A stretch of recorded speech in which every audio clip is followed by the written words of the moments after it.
Ezekiel, Kabanatang 43. Pagkatapos ay dinala niya ako sa pintuang daan, sa makatudbagay sa pintuang daan na nakaharap sa dakong silanganan. At narito, ang kalwalatian ng Diyos ng Israel ay nanggagaling sa dakong silanganan, at ang kanyang tinig ay gaya ng lagaslas ng maraming tubig, at ang lupa ay nagniningning sa kanyang kalwalhatian.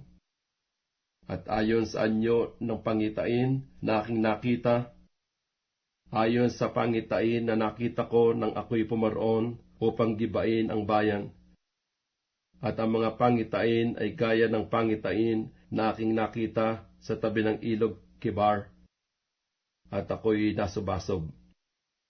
At ang kalwalatian ng Panginoon ay pumasok sa bahay sa daan ng pintuan, daan na nakaharap sa dakong silanganan.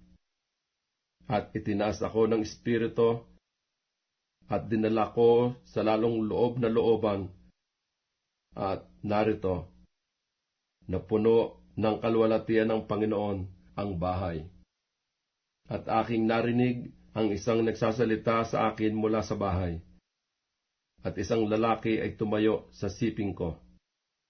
At sinabi niya sa akin, Anak ng tao, ito ang dako ng aking luklukan, at dako ng mga talampakan ng aking mga paa, na aking tatahanan sa gitna ng mga anak ni Israel magpakailanman.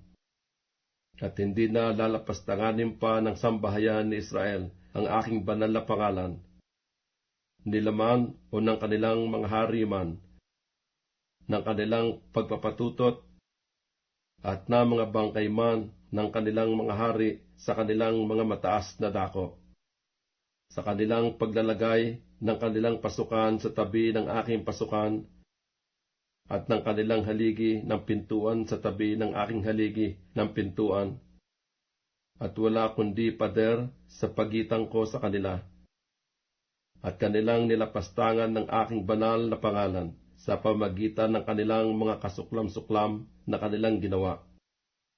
Kaya't aking pinugnaw sila sa aking galit. Iwan nga nila ang kanilang pagpapatutot, at ilayo sa akin ang mga bangkay na kanilang mga hari, at ako'y tatahan sa gitna nila magpakailanman. Ikaw, anak ng tao, ituro mo ang bahay sa sangbahayan ni Israel, upang sila ay mga pahiya sa kanilang mga kasamaan, at sukatin nila ang anyo.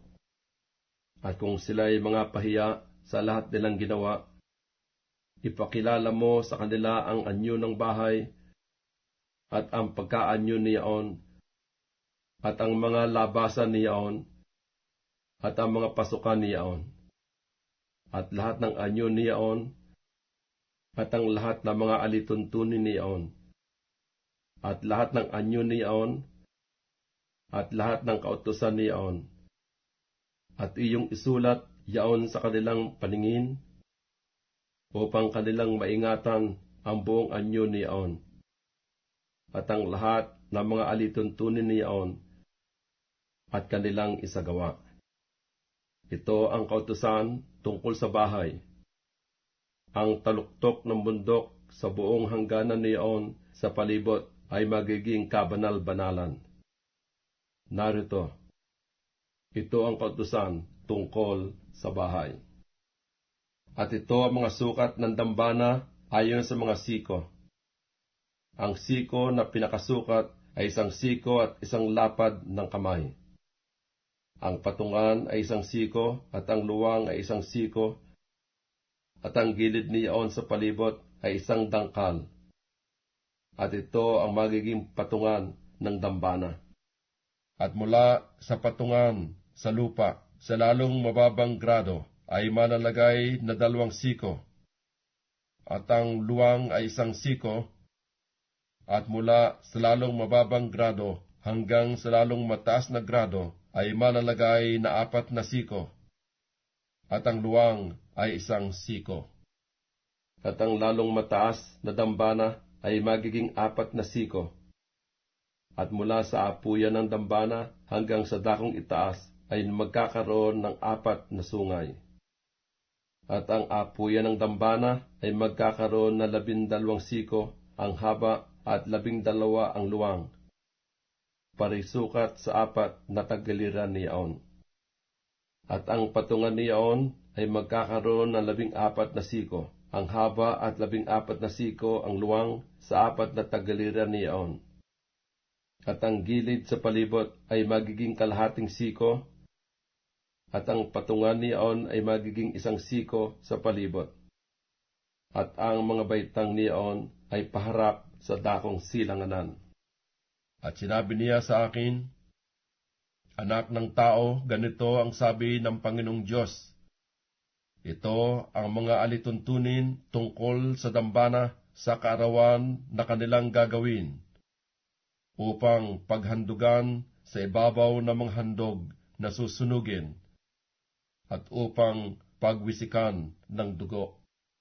Iyong ibibigay sa mga saserdote na mga Levita na nasa angkan ni Sadok na malapit sa akin, upang magsipangasiwa sa akin, sabi ng Panginoong Diyos. Ang isang guyang baka na pinakahandog dahil sa kasalanan. At kukuha ka ng dugo niyaon, at ilalagay mo sa 4 na sungay niyaon, at sa 4 na sulok ng patungan, at sa laylayan sa palibot. Ganito mo lilinisin niyaon at tutubusin ito. Ito rin namang kukunin ang guyang toro na handog dahil sa kasalanan, at susunugin mo sa takdang dako ng bahay, sa labas ng santuaryo. At sa 2 araw ay maghahandog ka ng kambing na lalaki na walang kapintasan na pinakahandog dahil sa kasalanan, at kanilang lilinisin ang dambana gaya ng kanilang pagkalilis sa pamagitan ng guyang toro. Pagka ikaw ay nakatapos ng paglilinis, maghahandog ka ng 1 guyang toro na walang kapintasan, at 1 lalaking tupa na mula sa kawan na walang kapintasan. At iyong ilalapit ang mga yaon sa harap ng Panginoon, at hahagisan ng asin ang mga yaon ng mga saserdote, at kanilang ihahandog na pinakahandog na susunugin sa Panginoon. Itong araw na maghahanda ka sa bawat araw ng 1 kambing na pinakahandog dahil sa kasalanan. Maghahanda rin sila ng guyang toro at 1 lalaking tupang mula sa kawan na walang kapintasan. 7 araw na kanilang tutubusin ang dambana at lilinisin, gayon nila itatalaga. At pagka kanilang naganap ang mga kaarawan, mangyayari na sa 8 araw, at sa haharapin, maghahandog ang mga saserdote ng inyong mga handog na susunugin sa ibabaw ng dambana, at ang inyong mga handog tungkol sa kapayapaan, at aking tatanggapin kayo, sabi ng Panginoong Diyos.